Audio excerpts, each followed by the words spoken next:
show. My name is Sipho Mhlanga. Today we are at the Medical Control Authority of Zimbabwe, and they're going to be telling us about their services and what they basically offer.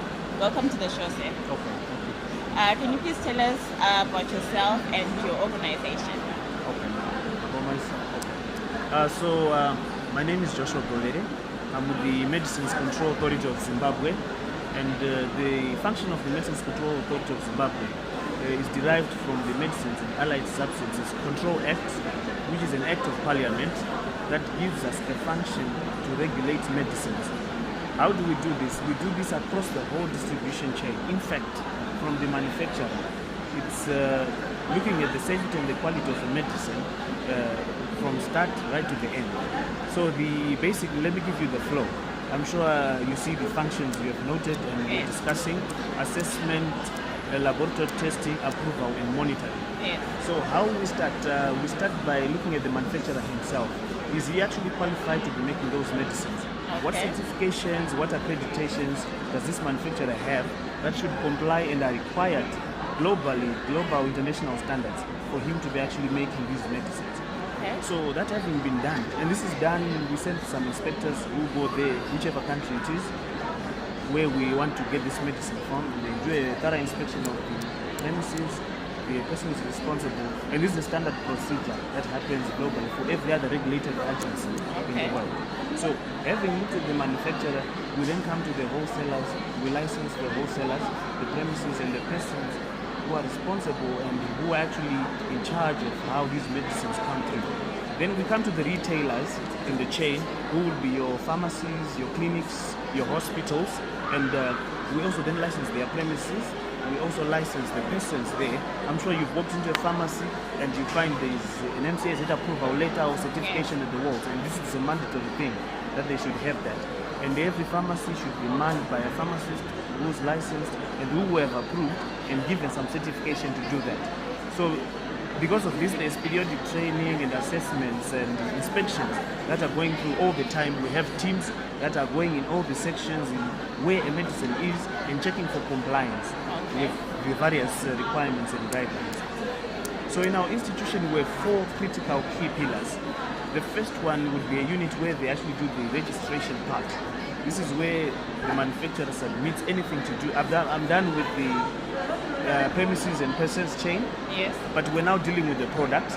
So we have the product actually being submitted, the sample and the documentation dossiers that show what are the safety issues, what are the known issues with that medicine, and everything around to do. How are they manufacturing it? What procedures are they implementing to ensure that anything that could be actually not good for the patients, but it's not the actual active thing that is causing the desired effect, is actually checked and assessed.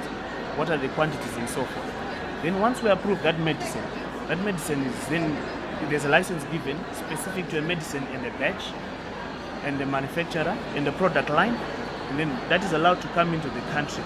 It comes into the country, and then we have periodic testing. So there's approval for that particular batch to come, and even before you import it as a wholesaler, we have to give you a license to actually bring that in. Okay. So the idea is to make sure that we even control and we monitor the quantity of consignments allowed into this country, and this is done all the way through, which I would probably call batch tracking, right up to the end where the clinic says, okay, we've given so much to Mhlanga and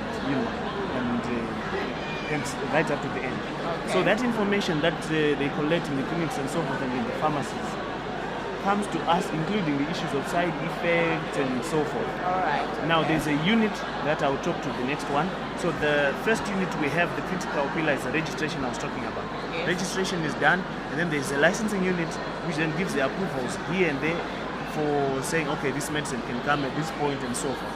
And then there's another unit that deals with adverse drug reactions, side effects of medicines, and this unit at the moment ordinarily was quite quiet on getting the feedback from the actual people, but it was through the clinics, the hospitals, and you know how when they take some of the issues, do you have any problem and so forth. Yeah. That information was meant for us. Okay. But now we are now on social media, Facebook, Twitter, for the young people, okay, and also the old people who are tech savvy. Yeah, which makes communication quite easier. Much easier. Come through, and everyone should come through on our Facebook page and kind of give us those details. I think we'll respond in 2-3 hours. You get a response, and it's routed to the necessary function and authority that will deal with that case. Okay. So we have that. So we said with the licensing, the registration, then that unit is the pharmacovigilance that deals with adverse drug reactions and those various side effects you have. And mind you, all these medicines is for both human and veterinary. Okay. Yeah, both human and veterinary, and also medical devices. That includes the condoms we're looking at, and the gloves at the moment. So the whole product range is actually manned like that. And then the last unit that I'll talk about, the critical unit, is the laboratory testing. We have a WHO qualified laboratory, which is approved by the World Health Organization, WHO, for testing of medicines in Zimbabwe. And this is a prestigious award that Zimbabwe should be proud of, because it's one of the few approved laboratories in Southern Africa, later known Africa. Okay. And we actually have a lot of reference, a lot of laboratories using us as reference laboratories. And various donor partners sending samples through, particularly if it has to be credible and it has to be an approved result that the international institutions can consider. We've seen a lot of people who are still keen on using traditional medicines, and we've seen traditional medicine coming in capsules. Do you also do testing of traditional medicine? Okay, that's a good question. So we have, in the past 2-3 years, we are now actually registered those traditional medicines, herbs, we call them complementary medicines to the normal medicines in the pharmacy, allopathic medicines. So we are registering those at the moment, and we're actually doing testing of those. So I didn't mention all registered medicines, the conventional and the complementary medicines. We have a database on our website, mcaz.co.zw. All this information, which batch is registered, which manufacturer is registered, and which product, it's all available on our website. Yeah? Okay. And even if you have queries and issues, just coming through the social platforms, and we'll communicate and relate to you. Okay, so all the products you do testing for, it's also available on your website? Yes. Once it's registered, then it's in our jurisdiction. We know about it, and it's in our mandatory scope to be actually testing those things periodically. Okay. What would you say are the dangers of using unregistered medicine? Okay. With unregistered medicines, the biggest challenge is you are not sure of the actual composition of the medicine, let alone its identity. So it then poses a very serious risk to patients who are taking those medicines innocently.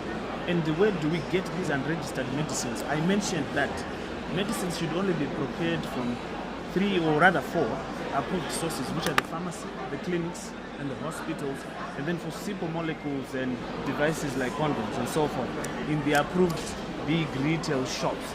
Yeah? I'm very skeptical about those tuck shops where there's no aircon, there's no nothing, and we are buying medicines from there. Not just skeptical, but it's actually illegal when we have not licensed that premise.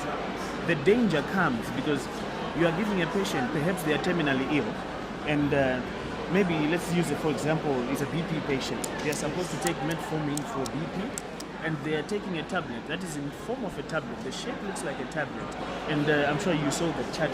Can you distinguish between which one is a fake one? So unless it's in our distribution chain where we monitor, we cannot assure that you're actually taking the correct medicine. So I was discussing with you earlier on, and I was saying, you might take paracetamol. Don't consider that is paracetamol because of the label and because of the shape of it. It can change depending on wrong conditions. It has the requirements for storage, requirements for humidity that it should be kept, packaging, and so forth.